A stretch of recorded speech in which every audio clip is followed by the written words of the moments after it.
Another really interesting thing to think about with Nosferatu and the way that Eggers has written this story.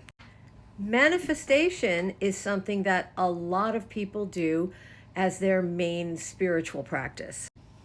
And yes, if you take it seriously, it can be dangerous. Story time from an old witch.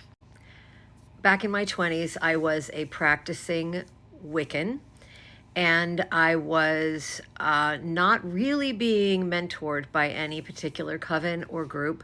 I was a solitary practitioner. Like Ellen, I was a very witchy child. I had a strong foot in the other world, and a lot of things came through to me from the spirit world. And I took it fairly well in stride. And when I was about 12 or 13 years old, I had a very strong interest in the occult, and I started learning about it, and I started to do some spiritual work with it.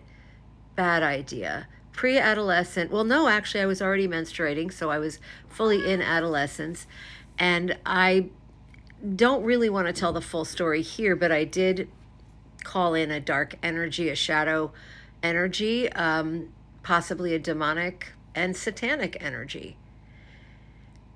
It happened, and I had this experience, and I confronted the energy that was showing up in my bedroom because I wanted to meet it.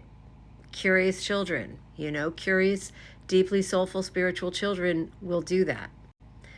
Sorcerers do that. Alchemists did that. People involved and interested in the occult do that all over the world.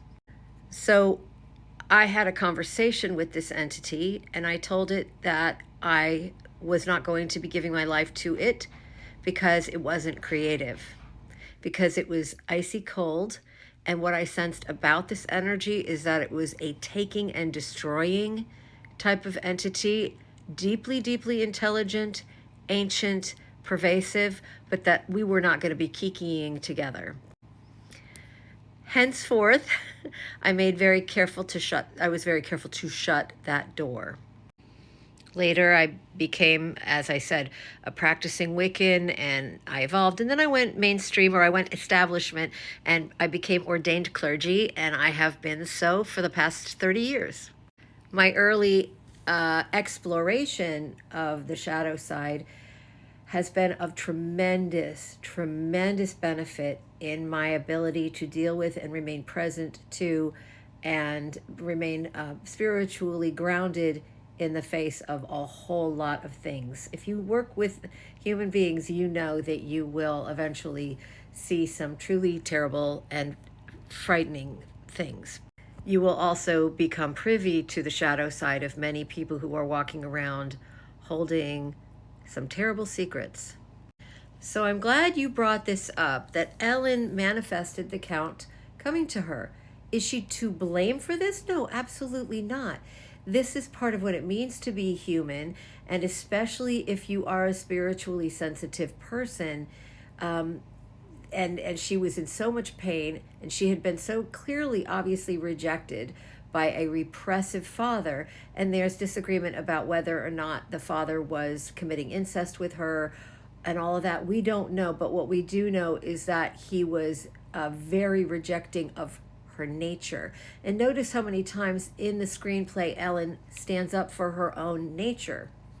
And actually at one very important juncture says, "This is my nature and there's nothing wrong with it." It's such a brava moment. All of which is to say, manifesting has deep risks. And so if you are someone who practices it, please make sure that you have good, solid mentors and a community that you can check in with, and that may, that can just help you stay on a path of wholeness. Because if you do manifestation work from a place of brokenness, you have opened so many portals for entities to get in there and energies to get in there. And I don't mean to be all like woogie boogie, but I'm telling you, please be careful. When I was a Wiccan in my 20s, I did some spell work. Every single spell that I really worked seriously somehow bit someone in the ass. in the manifestation of it. So, for instance, I would ask for a specific thing, and always the Wiccan read is, "And ye harm none, do what thou will." I never thought I was harming anybody. It was certainly never my intention. But when you work with energy and intention and you work magic, you are shifting around patterns. I don't know how it works exactly. That's why I don't do it like that anymore. In one case, someone broke an ankle so that I could get what I wanted. In another case, other things happened, and I knew that they were directly related to the magic because these things occurred exactly on the day and time that I worked my spell to be complete. It didn't take me too many times to say, okay, I'm not doing that anymore. The only spells I work now are spells of return. If someone's coming after me in any space, in person, online, whatever, the only spells I ever work directly is to return people's energy and malice to them with interest. That's a very pure kind of manifestation. It's saying, I block what you're sending and I return it to you because it came from you in the first place. So you may have it back, with my regards. And I always ask for some interest to be added to that. In that work, just to let you know, I always say that this shall be completed in the amount of time that this person wasted for my life. Say they were messing with me for 6 months, a year. Within that 6 months, within that next year, they are going to get their package returned to them on their psychic doorstep.